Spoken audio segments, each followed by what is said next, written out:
David Martin, MMA fighting here with the welterweight contender himself. He returns at UFC 264. He takes on Gilbert Burns in the co-main event. Welcome back, Stephen Wonderboy Thompson. Stephen, what's going on? Doing good, my friend. Doing great, man. We're 4 weeks out.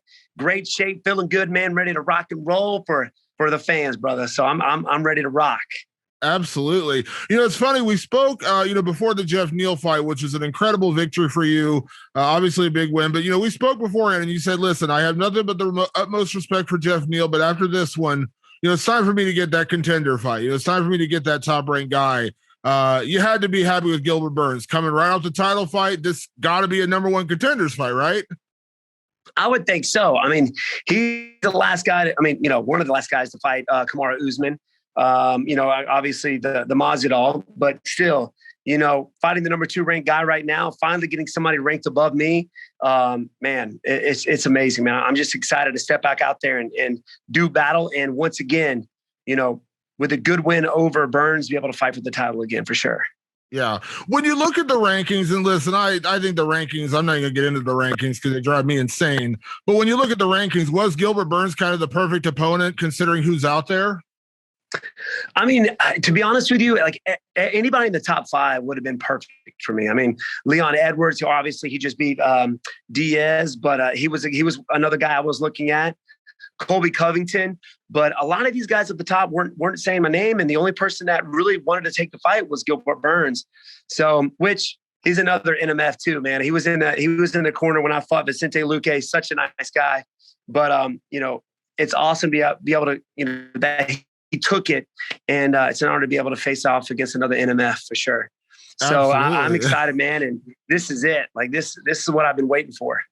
Absolutely. Let me ask you about that. I know you you understand how the game is played, and we talked about the Leon Edwards situation because I know you really wanted that fight, and timing in terms of like where the division was at, it seemed like the perfect fight. He didn't have an opponent. You didn't have an opponent. You were both ranked in the top 5, made a lot of sense, but obviously it just seemed like he wasn't interested. Then he got the Chimaev fight, which was just bizarre, but that's neither here nor there. And then Colby's been declared as the number 1 contender, and I have absolutely nothing against Colby, but it's kind of a weird situation where he's had one fight since fighting Usman, and it was Tyron Woodley, which again, credit to him, good win, but that's the only fight he's had. Like, is it weird that some of these guys aren't taking better fights? Like a win over you would seem like the best way to secure a title shot, right? Yeah, I think so. I mean, here I am, ranked number 5, or at the time, taking fights, just number 1, just to stay active. But a lot of the guys at the top, were just waiting on the title fight. It's like they're waiting on something. They were waiting who's going to be next to fight for the title. It can be me, like Colby and Leon. They weren't taking anything, which didn't, I didn't understand that, to be honest with you, especially after the Maya fight, or actually was supposed to happen, and he ended up taking Bilal Muhammad. I'm like, why not fight me, man? I'm ranked higher, we're right there. It just didn't make sense. But yeah, I'm sitting here in the back, facing off against the number 12 and 11 and 12, ranked guy in the UFC, just trying to stay active and stay busy up against these up and comers, But yeah, a lot of guys in the top were waiting. They're still waiting. Yeah. Let me ask you this. And again, I'm not going to take the attention away from Gilbert Burns. We'll come back to him in a second. But is there any part of you, when you look at the welterweight division, when you look at Colby, you look at Gilbert, you look at Leon, you look at everyone out there, in a lot of ways, Stephen, you're kind of the last man standing for Kamaru Usman because, Kamaru has beaten Colby. He's beaten Gilbert. He's beaten Leon. Now, granted, the Leon fight was a few years ago, but he does have a win over him. Like, in a lot of ways, do you feel like you are kind of the last man standing for this division? I do. And it's funny because I just saw I follow Kamaru Usman on, I think he's a great guy, good champion. Got to hang out with him a few times on Instagram. And he just posted a picture of, I don't know if you saw it, if you've seen it yet, but it's of these graveyards and capstones of people he's fought and faced. I saw that. I'm not up there yet. I'm the guy that hasn't faced him yet. It feels like everybody in the top 10 has already fought him at some point in time. Leon Edwards has fought him in the past. Gilbert Burns has fought him. Colby Covington has fought him. He just knocked out, George Masvidal. It's like, who else is this guy going to fight? And then I think it was not too long ago, he was talking about fighting Michael Chiesa. And this, it's like, why isn't this guy why wouldn't it have been me? Why would it have been? I think I'm a terrible matchup for him. And I do feel like that I'm the last man standing right now. He's going to have to, good win over Gilbert Burns. He's going to have to face me. It's funny you say that. I don't know how much you pay attention to when people are, mentioning your name, but Michael Bisping had recently said that he felt like you were probably the guy. You were probably the toughest matchup for Kamaru Usman right now. And he felt like, Leon, he said Leon probably, Leon definitely deserves his shot too, considering the streak he's on, but he's like, the one I'm really interested in is Stephen Wonderboy Thompson. And obviously Michael Bisping knows very well. He was talking about, commentating your fight with Jeff Neal. And he's just like, man, he was so sharp and technical and on point. And, obviously Usman's a phenomenal champion. Listen, I think Kamaru is a beast. I mean, there's no doubt about that. But I just love that matchup. I think stylistically, it's a really, really interesting matchup, especially when you think about your style against a guy like Kamaru, man. That's a chess match right there. 100%. And this guy, he's getting better every day. I mean, normally all he did was, up and coming. He was wrestling guys, beating them up on the ground. But now he's knocking guys out. So you can tell his striking is getting better and better every fight. So that's just another obstacle I'm going to have to think about whenever I step out there and face him or prepare for him. Not only does he have the wrestling, not only does he have the control and the strength, but now he's got the striking. And that's what makes it fun for me. This is what I love. I love to break guys down, especially guys like Burns and Rory McDonald's that are very well-rounded. And it's for me, it's a chess match that I have to figure out, in the gym, but also I got to be able to adapt to them in the octagon. That's why I love this game. And he's the champ and he's the guy that's got the title, and I'm not stopping until I face him. Yeah. You said it. I know you're not a cocky guy, Steven, but you said it. You believe you are a bad matchup for Kamaru Usman, though.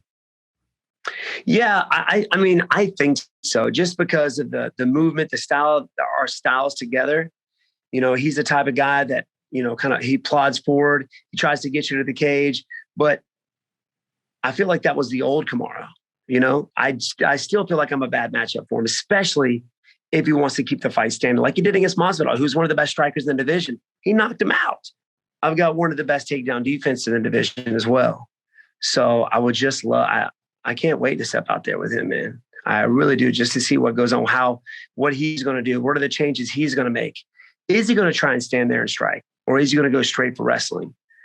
Whatever happens, I'm obviously going to be prepared for it, but I think I'm the worst matchup for him. Yeah. With that being said, with Gilbert Burns, it's an interesting match here because Gilbert was one of the last guys that fought him. And Gilbert's one of the only people to really hurt Kamaru, in the last few years. He caught him hard in that first round. And man, everyone kind of freaked out. Even Gilbert, I talked to him after the fight and he admitted, he's like, I went for it too much. And then, I didn't really recover. And, he kind of let himself get a little too crazy trying to go for that finish. And obviously, again, credit to Kamaru for surviving and coming back. But does it feel like this is kind of the perfect measuring stick to face a guy who just fought Usman and knows Usman very well? I mean, obviously trained with him for a long time. Gilbert's a beast in his own right. Like, it feels like this is the perfect fight for you to win and then move on to that title fight because Gilbert Burns is no joke. I agree. Gilbert Burns, his loss against Burns, I know it got to him. And that's why I kind of wanted this fight too, because I know that I'm going to be facing the best Gilbert Burns. He wants that win back. He wants to come back and show the UFC that he's better than that last fight. So I know when I step out there, I'm going to be facing off against a dangerous Gilbert Burns. His strike, he's got the power, the ability to knock you out. He's got the ability to take you down. And not only that, but, he's got crazy jujitsu. So, that's why I'm in this game. That's why I'm excited about this, because I'm going to be facing the best. I wouldn't want anything less than what Gilbert Burns is going to bring July 10th. And because that just makes me work harder. That makes me fired up to know that I have to evolve. I've got to get better at everything. So I like these matchups because it forces me to be a better MMA fighter. Absolutely. It's funny because Gilbert is so well known. His jiu-jitsu is incredible. There's no doubt about that. I mean, how many people can say they went to the ground with Damian Maia and survived, you know, and actually got out of a submission attempt from Damian freaking Maya. But we have seen recently Gilbert has really focused on his hands. He's got a lot of power in his hands. I mean, he had a great fight with Woodley. That was a tremendous performance. But anytime I see someone attempt to stand with you, 99 times out of 100, it ends up being just a drastically bad idea. So, like, do you, obviously, I know you welcome that, you know, obviously he's a power puncher. You got to be wary of that. But like, if he comes in trying to strike with you, can I imagine you welcome that opportunity? Oh yeah. Oh yeah. I know anything can happen. I mean, obviously the fight with Anthony Pettis, anything can happen, but I do welcome those. I do. I lead myself to believe that, you know, most everybody that I face at some point in time, if it's early or if it's a little bit later, I have to be wary because at some point in time, they're going to want to try and take me down. They know they can't stand there and strike with me. And they're going to be shooting for the legs. And I know for a fact that Gilbert Burns will as well. He's going to try and stand. He might just go straight out and try and shoot. You never know. Get me to the cage, try and wear me down, kind of like the old, you know, GSP tactics, you know, against strikers. Get you up against the cage, lay on you, wear those arms out. But I got the best of the best in my gym right now, and they're helping me every step of the way, up against the fence, on the ground, and of course standing. And this is like, you know, such an awesome training camp in the fact that I'm at the top and I've been in this game for a long time, but I feel myself getting better, right? I feel myself getting better. Will I ever be as good as Gilbert Burns on the ground? No, but I can improve. I can do enough to be able to survive and get back up to my feet if that happens. So, man, I'm ready to rock, man. I'm ready to go out there and just show everybody what I'm capable of, man, that I can fight for the title. I told everybody in my last fight, 2021, I'm going to be champ. I love it. It's funny you say that. Before we got on the phone tonight, before we got on the call tonight, I was like looking at your record and I was like, you know, obviously, you know, I've talked to you since even before you came to the UFC. Like when you were going up to Montreal to train with Georges St. Pierre, I remember, I think that was the first time we ever talked. I think you were like 4-0 in your career. And I remember talking to you around the Tyron Woodley fights. And I remember talking to you around all your fights in the UFC. Am I crazy? And I understand like you're always evolving and changing and getting better, but like, it's weird to say this, Steven, but I feel like you're actually in your prime right now. Like, I feel like we've just now seen the best Steven Wonderboy Thompson. Am I crazy in thinking that? No, you're not. You are not, man. Like I came in this game fairly late and, you know, I was 28 years old. And I've only had 5 MMA fights before that. And I've just been along for the ride ever since, you know, trying to get better every day. Do I feel like I'm the best MMA fighter? At this point, no, but that's the mindset that I keep. So that way I keep pushing myself. I keep evolving. Old man, and I feel like 25 a day. And each fight, I learn something different, and I try and improve that after a win or a loss. I try and improve that for that next fight. So I feel like I'm in my prime as well. I'm with you, man, David. I'm with you, brother. You know, I know you and your dad have built your school down in South Carolina for years, and that's always been your home base. Now I know you've traveled out and you trained. Obviously, I know you traveled to New York occasionally. You went to Montreal, things like that. But it's funny, lately I've been doing so many interviews with guys who have been saying, oh, I've been down to South Carolina training with Wonderboy. Oh, I've been down to South Carolina trying to talk to Ryan Hall. And obviously I talked to Chris Weidman. Obviously he's going through his own things right now. And obviously it sounds like he's doing so much better, which I was great to hear. I talked to him about 2 days ago. But I know obviously he had been down there training, and it seems like you and your dad have really turned, upstate into like a destination spot, because man, I've heard so many people lately saying, I've been in South Carolina training with Wonderboy. Yeah, man. You know, it's not just me and my dad, but it's our whole team. We got great coaches, man. We got great coaches, good team members. And the thing is, I think what makes it awesome is that everybody's, when they come here, they get a family vibe. Like, we're a big family here, man. I wouldn't be where I am if it wasn't for my teammates. And we're not out there trying to crush each other, trying to beat each other up. It's all about learning, we spar, but we're not you're not feeling like you're trying to step on the mat, having to survive at a lot of gyms nowadays. And it's just, everybody's willing to put in the work, but do it in a safe manner. And I think that has a lot to do while a lot of these people are coming by the gym, man. They're learning, they're having fun, and they're not getting the crap beat out of them. like at a lot of other places. So yeah, man, we welcome everybody that comes in. We had Anthony Smith up here, not too long ago, Chase Hooper, Ryan Hall, of course, Weidman. We got a lot of guys come through, and we're bringing everybody. Come on. We'll take everybody. Let's go. I love it. I love it. Your dad's such a good guy. I met your dad years ago, man. Your dad's such a great guy and such a student of the game in his own right. And that's another guy, like, your dad's never the guy who will say, I'm the greatest coach or I'm this or I'm that. But when you think about what he's done, your dad has become like one of those like underrated coaches. Like, people don't talk about him, but your dad's a tremendous coach.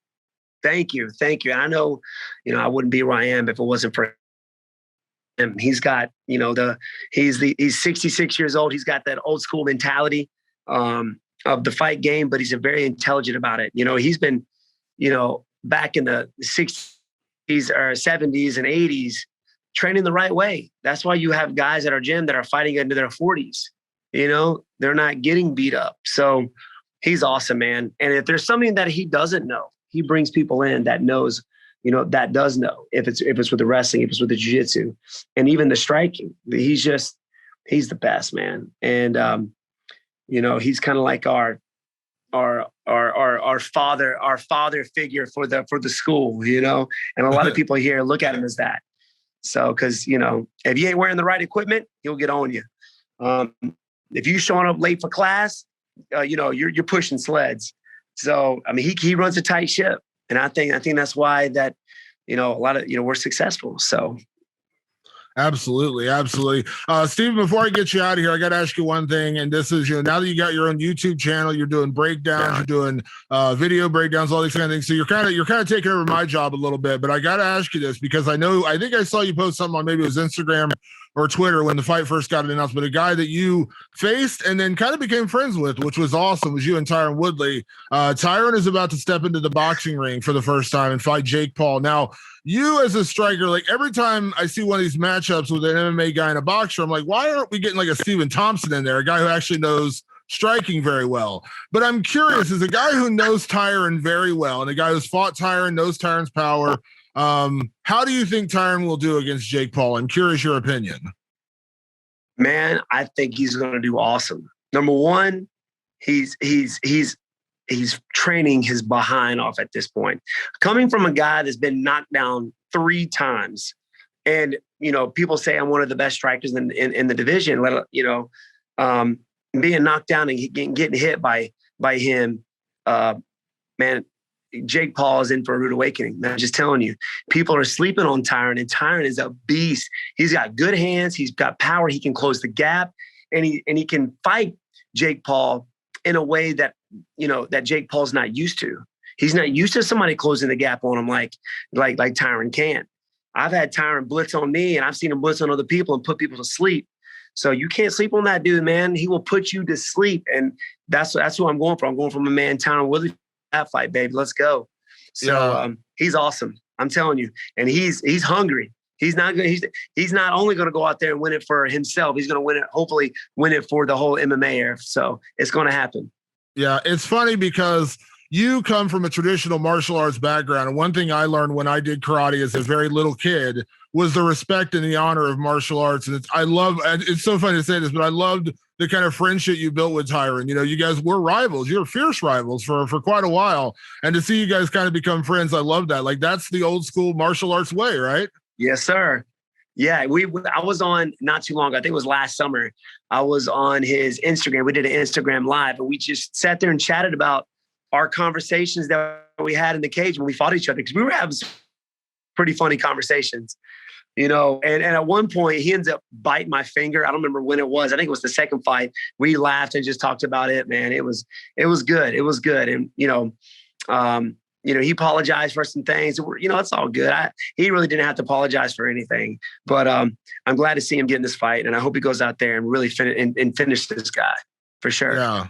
Absolutely. I think at this point, I'm sure you saw on Instagram or you saw on Twitter recently, Michael Bisping and Luke Rockhold are kind of friends now. If those two could become friends, I know anybody could become friends.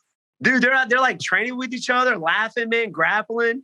I'm like, dude, see, that's how the game should be. Yeah, you got the rivalry, when you're out there fighting, but afterwards, especially, guys like this, Tyron Woodley, myself, Luke Rockhold, Bisping, man, you ain't got time. Life's too short to be holding grudges, man. And it's cool to see those guys, having that friendship. I really do. I think it's great.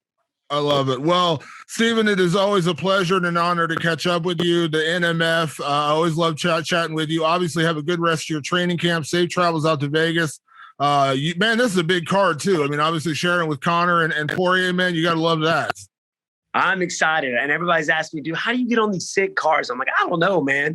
But man, I'm excited to step back out there, be on another Conor McGregor fight card. Not only that, but there's just a slew of people. My buddy Ryan Hall, we're fighting on the same card. So it's great to be able to, share that to Gun with my buddy Ryan Hall as well. But yeah, it's a great card. I'm co-main event at this point.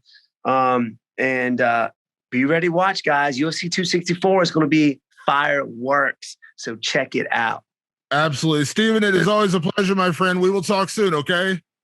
You got it, brother. You have a good one, my friend.